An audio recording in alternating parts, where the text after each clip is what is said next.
네, 저는 영종종합사업지간의 서비스 제공 연계팀 팀장이고요. 이태희라고 합니다. 네. 저는 마을협력팀의 윤서연 사회복지사라고 합니다. 저희 복지관은 작년 24년 10월 2일 날 이제 개관을 했고요.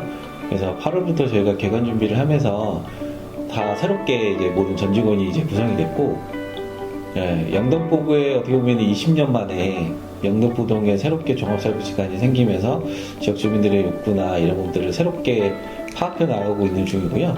지금은 다양한 시범 사업들을 이제 진행하고 있고, 복지관의 3대 기능을 전체적으로 실행하고 있고요. 우리 마을이 만드는 행복한 일상이라는 미션 아래서 직원들이 함께 일을 해나가고 있습니다. 또한 저희 복지관은 스마트워크 시스템 구축이나 장기적으로는 무인복지관 시스템을 구축을 통해서 주민들이 이제 회원으로 등록된 주민들이 지역 안에서 복지관 공간이라든지 프로그램이라든지 이렇게 좀 자유롭게 이용할 수 있는 그런 시스템을 좀 구축해 나가고 있는 상황이라고 생각하면 될 것 같습니다. 관장님께서 이제 그런 방향을 이제 수립하고 추진해 나가고 있는 중이라 저도 처음 듣는 단어긴 했는데 가능할까라는 생각은 계속 있지만 서울에 이제 뭐 서울뿐만 아니라 경기도까지도 지역 밀착형에 대해서 사업자들이 지역 안에서 나가서 지역 중심, 주민 중심으로 활동을 하게 된다고 하면은 실제 공간도 또 새롭게 지어졌고 공간에 그런 다양한 기능들이 있기 때문에 그 기능들을 직원들이 나가더라도 주민들이 자유롭게 이용하고 그 안에서 관계를 맺고 관계망을 확장해 나가는 그런 방식이면 좋지 않을까라는 생각으로 약간 무인 스터디룸이나 무인 탁구장 이런 느낌으로 해서 출입 관리라든지 이런 부분을 해서 시스템 구축도 지금 좀 고민 중에 있습니다. 저희가 문서 작성이라든지 뭐 공유해야 되는 내용들은 구글 워크스페이스 기반으로 사용하고 있고요. 최근에 전자결제를 도입을 해서 이제 전자 결제 상신 같은 경우는 GOU 시스템을 지금 사용하고 있어요. 그래서 지금 이런 것들을 어떻게 좀 혼합해 나가면 좋을까에 대한 좀 고민은 계속 들고요. GOU랑 구글 워크스페이스가 약간 연동은 되지만 그래서 분명히 그 동시 작성이라든지 구글 그 스프레드시트의 그 장점 앱시트를 제작하거나 거기서 필터하거나 이런 부분들은 그만의 또 장점이 있기 때문에 같이 약간 혼용해서 지금 사용을 하고 있는데 초기 기간이다 보니까 이 부분을 계속 이거 썼다 또 다른 거 썼다 이런 부분으로 고민해 나가고 좀 적용해 나가고 있는 단계라고 보시면 될 것 같습니다. 저희가 디지털 마중물 지원 사업으로 세 가지를 사용하고 있는데 미리캔버스, 챗GPT, 캡컷 이렇게 세 가지를 이용하고 있습니다. 이 세 가지 모두 실무에 바로 적용할 수 있는 도구들이어가지고 홍보와 기획 역량 향상에 좀 큰 도움을 받고 있어요. 그런 NC들 통해서 저희가 일단은 챗GPT 같은 경우는 인공지능을 활용하기 위해서 그런 이제 사업 계획하는데 기획안을 작성하는데 다양한 자료들을 이제 인공지능이 좀 찾아주고 그 안에서 분석하는 거나 이런 부분들을 지금 활용하고 있고 그리고 저희가 이제 사업자들이 주민 만나기라든지 이런 주민과 대화, 상담이나 이런 것들을 많이 하는데 그런 것들을 좀 텍스트를 좀 분석을 해서 주민들의 언어들이나 주민들의 변화라든지 이런 것들을 좀 장기적으로 좀 분석해 나갈 수 있는 그런 시스템을 좀 GPT나 이런 것도 활용해서 할 수 있지 않을까 해서 GPT를 좀 선택한 거고요. 네, 미리캔버스 같은 경우는 캔버랑 이렇게 된 고민을 많이 했는데 기존의 직원들이 미리캔버스를 좀 많이 활용을 했더라고요. 그래서 그런 부분 안에서 지금 홍보지 만들거나 카드 뉴스 만들거나 이런 거에서 적극적으로 팀별로 좀 이제 폴더를 구성해놔서 그 안에서 활용하고 있습니다. 또 하고 롱폼도 수정해가지고 편집해서 올리기도 하고 영상 편집은 다 캡컷으로 이루어지고 있어요. 챗GPT 같은 경우에는 저희 거의 대부분 직원들이 저희 처음 쓰는 거였어요. 마중물 지원 사업 통해가지고 그래서 GPT를 좀 잘 사용하시고 계시는 직원분이 직접 그 교육을 해주셔서 교육을 받고 제가 실행을 할 수 있었습니다. 교육 덕분에 조금 행정도 많이 줄어들기도 하고 잘 사용하고 있어요. 너무 좋죠. 확실히 사용하기 전과 후에 다르니까 그런 행정 같은 경우에도 그런 부분들이 이제 사용하고 있던 직원들도 있었고 사용하지 않았던 직원들 같은 경우는 좀 부담감 그래서 어떻게 사용하고 하는지 그런 걸 되게 어려움이 많았는데 직원 중에 한 명이 이제 교육도 했지만 다양한 직원들이 뭐 요즘은 인공지능에 대한 교육들이 무료 교육들도 많아서 그런 프롬프트 작성법이라든지 활용법이라든지 이런 교육들도 작년에 계속 많이 다녔고요. 그것 통해서 직원들에게 전파하고 하면서 좀 활용 방식은 되게 다양해진 것 같아요.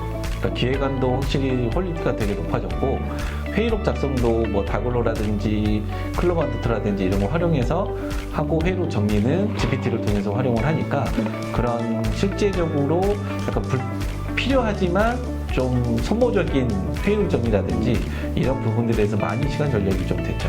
거의 그 다음에는 구글 워크스페이스 기반이고요. 그 안에서 이제 출석부랑 이제 교육문화 수강생들이나 이런 것들이 되게 많은데, 그래서 기존에 수기로 출석 체크하고 운영일지를 작성했다고 하면은 스프레드시트 기반으로 해서 앱시트를 제작해서 앱으로 강사들이 직접 출석 체크하고 운영일지도 그 안에 작성하고 저희는 이제 관리하고 출력하는 정도 이런 부분을 하고 있고, 또 기관의 실적 관리 시스템도 스프레드시트 기반으로 각 팀별로 실적을 입력하면 기관 전체 실적 시트에 이제 자동으로 붙게끔 하는 그런 주로 자바스크립트 사용해서 지금 하고 있습니다. 그 자바스크립트가 보통 이제 인공지능이 많이 알려줘서 네, 저희가 원하고자 하고자 하는 그런 구성 정도만 좀 알려주면은 그거에 대해서 템플릿도 만들어주고 그 스크립트 언어도 다 작성을 해주기 때문에 그런 부분 쪽으로 저는 좀 많이 활용을 하고 있어요.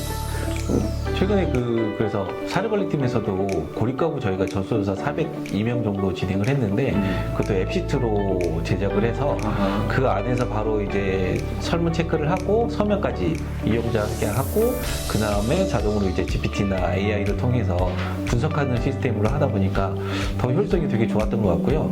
그리고 수기로 했다가 다시 옮기는 이런 작업이 없다 보니까 좋고, 그다음 저희가 추가로 사용하고 있는 거는 메이크. 그 통해서 인스타그램하고 페이스북에 자동으로 그 참여자 모집 홍보지라든지 카드뉴스 이런 걸 자동으로 올리게끔 하고 있고, 여러 장으로 올리는 건 좀 한계가 있더라고요. 그래서 그거는 메타 비즈니스 API 통해서 지금 그거 하기 됐고, 원래는 저희가 인스타그램과 페이스북은 안 하기로 했었어요. 왜냐하면 담당자들이나 홍보 담당자나 직원들이 각각의 홍보처에 이제 올리는 것만 해도 너무 소모적인 일들이 많다 보니까 최근에 제가 그 좀 자동화를 좀 고민해 보면서 구성을 하다 보니까 직원들이 이제 더 효율적으로 홍보처가 다양해진 부분이 된 거죠. 저는 그 수노라고 AI 음악 만들어주는 제가 홍보 담당자 보니까 그렇게 저희 복지가 로고송이나 뭐 이렇게 좀 노래를 만들고 싶다 이런 거를 좀 생각을 하고 있었거든요.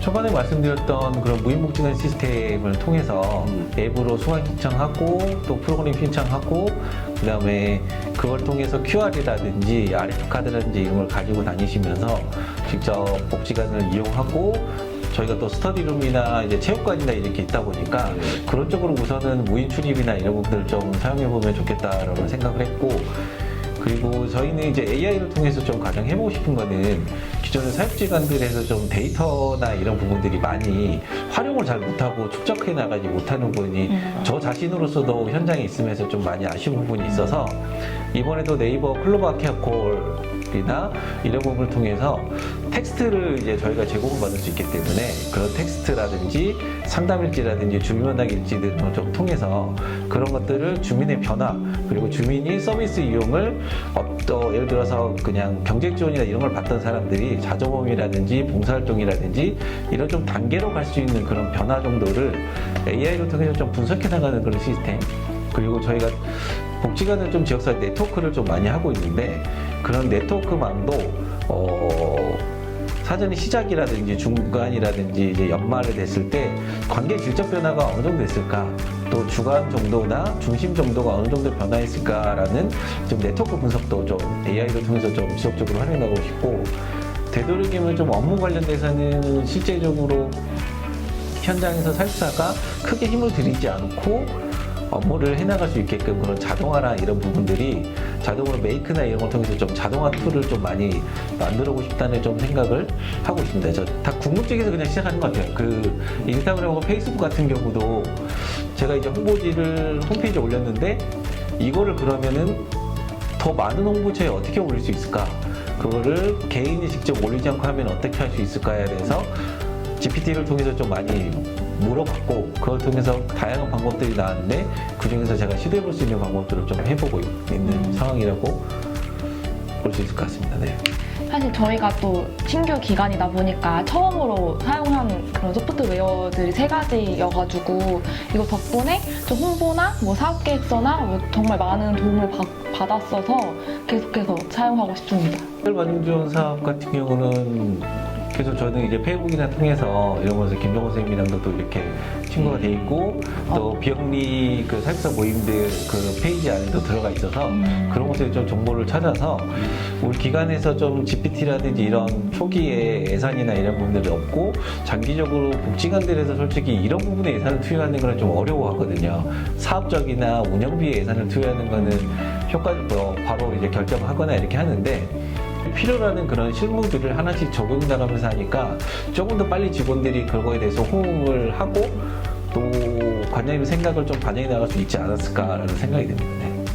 시간에 대한 인정을 지금 잘 해주고 계시고요. 저희가 지금 초기 기관이다 보니까 보통 기존의 기관들은 2월금이라든지 이런 부분들이 있고 후원자들도 많고 또 외부 지원 사업으로 좀 안정되게 운영해 가고 있는 기관들은 운영비 내에서 이제 직원 교육비라든지 이런 것들을 사용할 수 있는데 저희는 아직 그 예산이 좀 누적이 되어야 되다 보니까 그 보조교육은 지원하지만 약간 직원교육비는 아직까지 예산상으로 좀 봐야 돼서 가도 된다.